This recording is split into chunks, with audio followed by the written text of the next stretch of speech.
Welcome to Music and Medicine. I'm your host, Dr. Moshe Lewis. Really excited to be here at KJLH where there's a ton of energy because tomorrow's Taste of Soul. You know you guys got to show up and show out because this is the biggest music festival here on the entire West Coast. And we're here with the host, nonetheless, Ricky Ruckus at KJLH. Welcome, my friend. How you doing, man? Oh, so good to see you. Yeah. I'm already here, but I'm glad you're here. Right. Well, we appreciate it, man.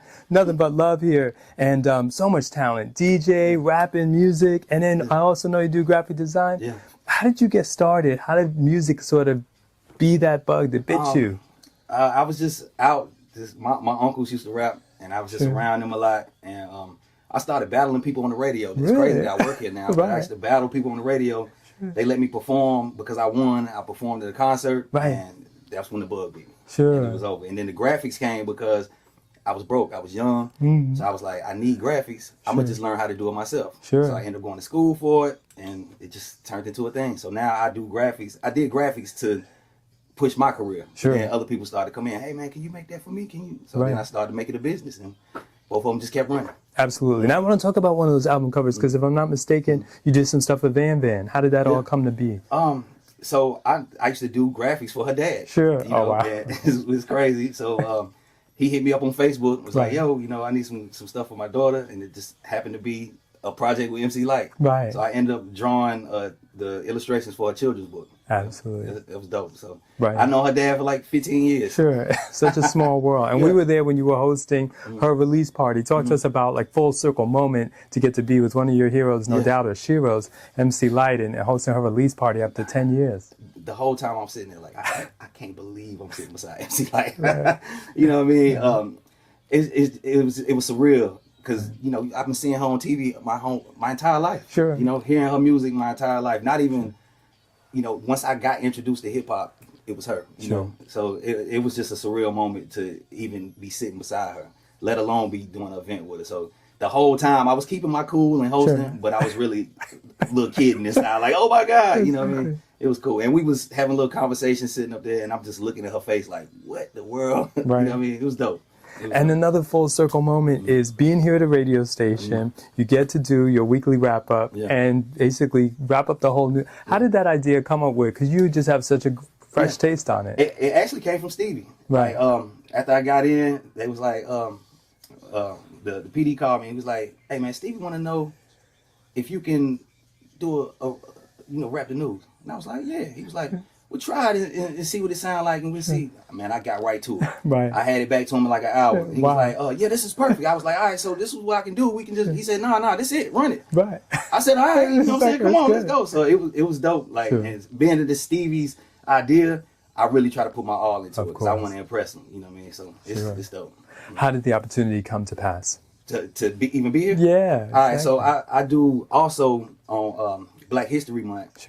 I rap basically the biographies of like our heroes, Frederick Douglass, Harriet Tubman. And I was doing that just for my Instagram before I even came to LA. And it was February, and the PD from the radio station I used to battle on when I was 14 years old, he called me and said, hey, you in LA? I was like, yeah. He was like, one of my friends is a PD at the station. Can I send him these Black History freestyles? I was like, yeah. So I sent them, the guy named is Chris Malone. I sent it to him. Chris hit me right back. Hey, man, these is dope. Can we run these? I'm like, of course you can. Like, what do you mean? So he started running the joints, and he hit me back a couple days later. He was like, hey, man, Stevie said these. I don't even know this is Stevie station. He just said, hey, Stevie said these are so good, we want to pay you. Can we pay you?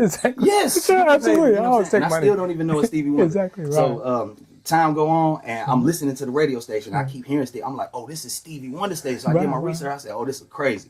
So I'm listening, but I'm not catching them. So I talked to him maybe February 7th. So they running them all month. Maybe about the 25th, I was like, man, let me call them just to see if they can run them. So hey, Chris, how you doing, man?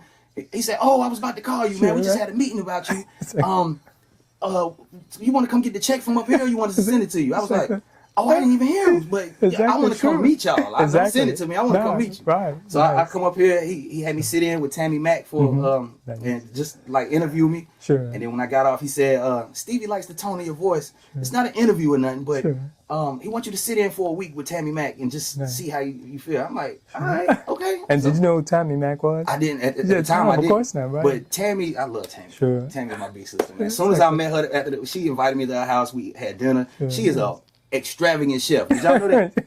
Man, Tammi Mack can cook, man. Lord have mercy. Tammi, I love you. Exactly. All right, so I sat in with Tammi for the week, and then I didn't hear back from them for like a month. Right. And I was like, dang. Sure. So one day I was like, man, let me call him. Sure, let me just see. I called. I said, hey, Chris. He said, man, you got perfect timing. We just got out of meeting about you. He said, man, we was going to put you in like production or something, but we want to give you your own show. Nice. He said, good news and bad news. We giving you on your show, but bad news is on Fridays at 12. What? Right. Fridays at 12 in LA? Exactly. Man, give me that. Right. And from there, I hit the ground running. Tell us about that moment of sort of waiting, and maybe even for a moment you may have forgotten about it, maybe not, of sort of not getting angry or feeling like it wasn't your time. Because sometimes people don't realize that it sometimes can take a few months to hear a call back, and yet it could be the call. I used to get discouraged. Now I don't. I just take it in my own hands because I made plans all my life, and they never go the way I planned. I'm planning to walk left. Sure. And I'm going this way. So, I leave it in God's hands. But it's almost like prayer's not going to work without the action. You know what I mean? So I'm praying for it, but I'm going to call you. Right. I'm going to hit you up, and I'm going to see what's going on. Because if you sit there, it's not even that you're not good or you're not the person or whatever. Sometimes out of sight, out of mind. They got a lot of work going on, whatever. So I just make sure I can insert myself into somebody's day. Like, if you thinking about me and you like my talent, I'm going to call you. Exactly. What's up? Right. You know what I mean? That's how it go. Don't be shy. Yeah.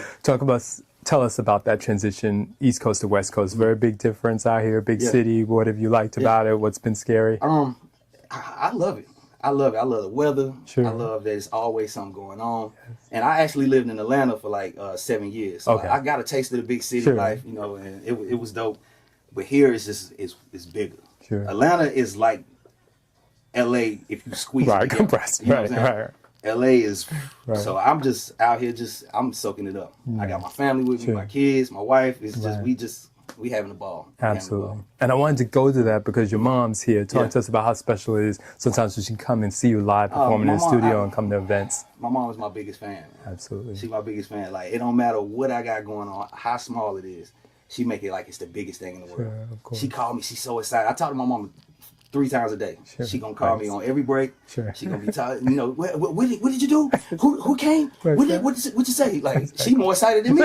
You know what I mean? So it's making me think like, dang, am I excited enough? Right. Like, she that person. She like the ultimate cheerleader, and she been like that my entire life. Absolutely. So she like one of the reasons I can go so hard, because I know if don't nobody else in the world clap for me, my mama gonna clap. She gonna clap so loud, I'm gonna think it's a couple people clapping. Exactly. Ain't nobody over there but my mama. Okay, I thought I heard about 10 hands. All right, you know what I'm saying? She that person. So she is like the reason I'm here. You know? Now that you're on the other side and doing radio, what are some of the things you've gained as an insight or that surprised you or that you realize, okay, hey, wow, this is different when you're really doing it yourself? First of all, I did not know that board at all. You know what I mean? Exactly. So I'm always on this side getting interviewed. And now that I'm on the other side doing the interview, I'm like, but they taught me the board. I know it now. And that was the scariest thing. Mm-hmm. That was the scariest thing. But other than that, I'm just learning this all relationships. It's relationships. So I'm just trying to make some strong relationships, get out, touch the people, talk to the people, events, whatever, anything. I'm just making my way around. Tomorrow at Taste of Soul, I'm going to be walking around. I'm going to be on the stage, do my little thing. But I want to, you got to kiss the babies and shake hands. Like I'm trying to Barack Obama this way. You know what I mean? I love it. What do you like most about the community here and the love that you're receiving now that you're in the West Coast? It's so tight knit. Like, specifically speaking about Inglewood and here where the radio station is, it's tight knit. And I thought since I'm the new kid coming in and I'm talking on the radio and I'm thinking nobody's listening. You know what I mean? But man, I got people that call me. They call me every day. Every time I come in here, hey, I caught you. Like if I'm out of town, hey, you weren't here last Friday. What was you like? I'm like, dang, y'all really care. You know what I mean? So I love that about this community that they really tapped in and they tune in to everything KJLH is doing. If we throw an event, they come. They're fans of this, and they've been. What's crazy is the history. You know, these people been listening to this station for 40 plus years. Exactly. Yeah. It's crazy. And I'm a new guy here, and they didn't, they come on in. You know what I'm saying? I feel like I'm walking up to the Thanksgiving table, so it's dope. I love it. Right. I love it. So maybe if you were back home, people might say, well, LA is so superficial and things like that. Obviously, you bring in the Southern hospitality, but what are you noticing to sort of basically combine the two? You got the Southern here, you got some love here. What are you noticing kind of LA has that kind of makes it special for you? It's crazy that, you know, you get that LA is like a superficial city, and but not right here.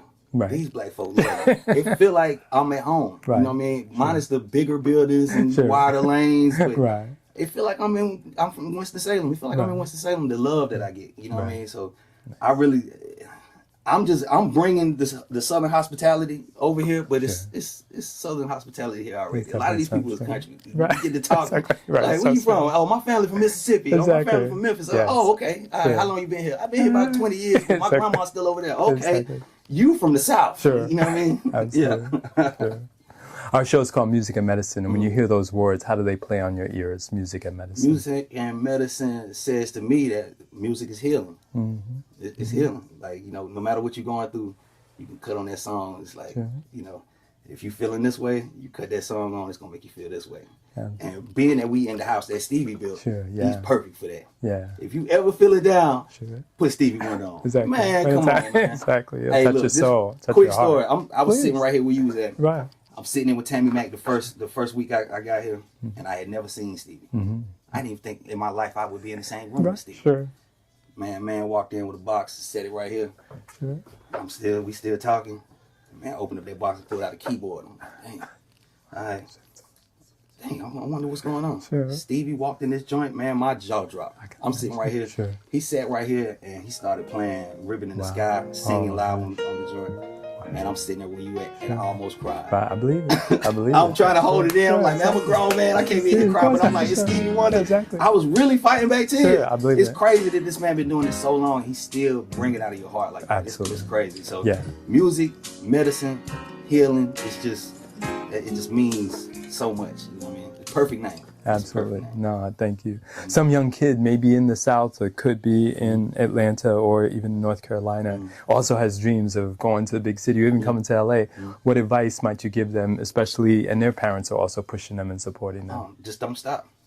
Don't stop. The only difference between the people that get to where they going, like, you never get where you going. It's all a journey. It's not a destination, it's all a journey. So have fun, but just don't stop. That's the only difference. That's the only difference. So if you feeling like, man, this is so hard. It was hard for me too. It was hard for you too. It was hard for everybody. Exactly. Right. The only difference is this man did not stop. He kept going. Got them cameras going and rolling. That's the only difference. Exactly. You know what I mean? Like this is the journey. The journey is not this. The journey is this. You know what I mean? So if you feel like quitting right here, come on, man.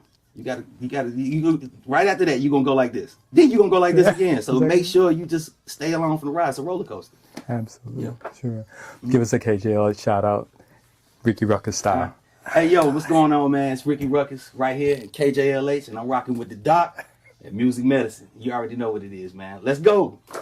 You heard it from him, master himself, just amazing. Bringing over here that Southern hospitality, lots of love, lots of passion too. I mean, really just taking this station to the next generation and really putting it down. Every week he's got this rap that just, I mean, it's just amazing that you take the news and put it all together and just really make us laugh and also make us actually hear the news in a different way. So we love the passion that he's bringing, the young blood here at KJLH. Listen, tune in, and again, catch Taste of Soul here at KJLH. Thanks. Yes, sir. KJLH. That was Nia Allen with Sunshine. We in here rocking, man. I'm in here with the fellas for Music and Medicine. We just did a dope interview right here. Right up in here talking that talk, you know what I'm saying? Sometimes you don't know what you did until you get to talking about it. It's a long road, so you like, you know.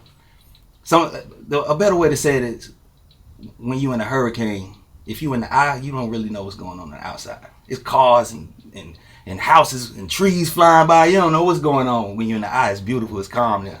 And that's kind of how I feel. I'm in the eye of the storm right now, but when I step back, man, I'm doing some stuff, man. I done did some stuff. There's some houses and trees and cars flying out. You know, Rick Ruck, he working. You know what I'm saying? But check it out, man. Y'all know what time it is. The biggest street festival on the West Coast is here. How dope is it? I'm the person right before, you know what I'm saying? They say, Rick, you go in there, you talk about it. You bring them in. Because I know y'all up. Some of y'all. My third shift is up. But some of y'all ready for the mall. Are you ready for the mall? Some of y'all ready for the mall. You got your clothes laid out on your bed. You got your shoes sitting there like, yeah, I'm going to kill him. You got the mirror. I'm going to kill him tomorrow. You got your all white Frankie Beverly tribute. It's going to be a beautiful thing, man. Y'all stay tuned right here. We got a lot coming up, man. Victoria Monet, the Stylistics, Chris Brown. And at the 40, I'm gonna drop the wrap up again. You know what I'm saying? I got you. Yes, sir. That's what's going on. Let's go.